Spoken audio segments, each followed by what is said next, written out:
Las fronteras de Israel. El derecho a la defensa propia dentro de fronteras seguras es un estado básico de todo país y condición indispensable para la defensa de sus ciudadanos contra invasiones militares y ataques terroristas.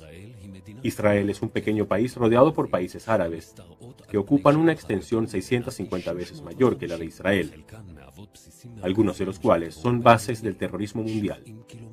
Solo 70 kilómetros separan el Valle del Jordán con el mar Mediterráneo. En la Guerra de los 6 días, Israel fue atacada por 4 ejércitos en 3 frentes.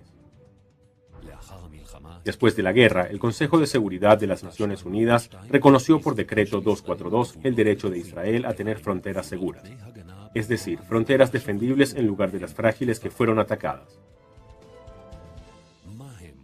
¿Cuáles son esas fronteras defendibles? ¿Cuáles son las seguridades básicas de Israel? El Valle del Jordán.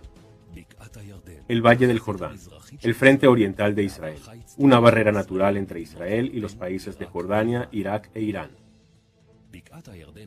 El Valle del Jordán, que desde una profundidad de 400 metros bajo el nivel del mar, alcanza una altura de más de 1000 metros por encima del mismo. Es una traba terrestre de 1400 metros de largo frente a ataques orientales. La amenaza creciente de la yihad mundial cerca a la frontera de Israel la obligan a defenderse de las infiltraciones de armas y terroristas. Después que Israel se retiró de la línea Filadelfia en el 2005, se convirtió esa frontera entre Gaza e Israel en el pasaje principal de terroristas, toneladas de armas y municiones provenientes del mundo árabe. El Valle del Jordán es el equivalente a la línea Filadelfia en el lado oriental de Israel. Con el fin de defenderse, Israel debe cuidar su presencia en el Valle del Jordán. La zona de la ladera de la montaña. Esta es la zona de la ladera de la montaña, cadena de alturas que se elevan a 1000 metros y que domina la costa de Israel, donde se concentra el 70% de su población, el 80% de sus industrias y todos sus puertos terrestres y aéreos. Misiles lanzados desde las alturas de Judea peligran a Jerusalén, la capital. Ben Gurión es el único aeropuerto internacional de Israel. Podrá estar amenazado por armas primitivas como los Qassam y amenaza constante de misiles de hombro sobre el tráfico aéreo que sale o entra a Israel. Armas más sofisticadas deberán defender a todo el territorio de Israel. Si Israel estaría obligada a volver a las líneas del alto al fuego del año 1949, la llamada línea verde, el ancho de Israel se reduciría a una angosta cintura de solo 14 kilómetros. Por ese motivo, en todo arreglo futuro, se deberá asegurar la presencia de Israel en puntos clave que controlen las laderas montañosas y el Estado palestino desarmado. La importancia de un angosto territorio de Israel es que un avión de combate puede cruzar el ancho del país en menos de 4 minutos.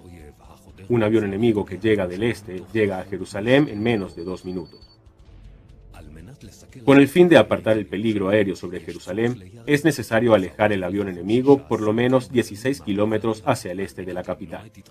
Para evitar que un avión se estrelle sobre zonas densamente pobladas, teniendo en cuenta que un avión israelí necesita 3 minutos para ponerse en marcha, es necesario identificar al avión enemigo y derribarlo antes que cruce el río Jordán. En defensa propia, Israel debe controlar el espacio aéreo sobre territorio de Judea y Shomrón.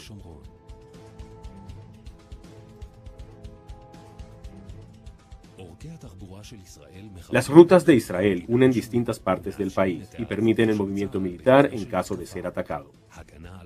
La defensa de esas rutas son indispensables para evitar disparos de francotiradores a los viajantes, para evitar la desconexión completa entre las zonas del país y asegurar el movimiento de las fuerzas de defensa de Israel en caso de ataque.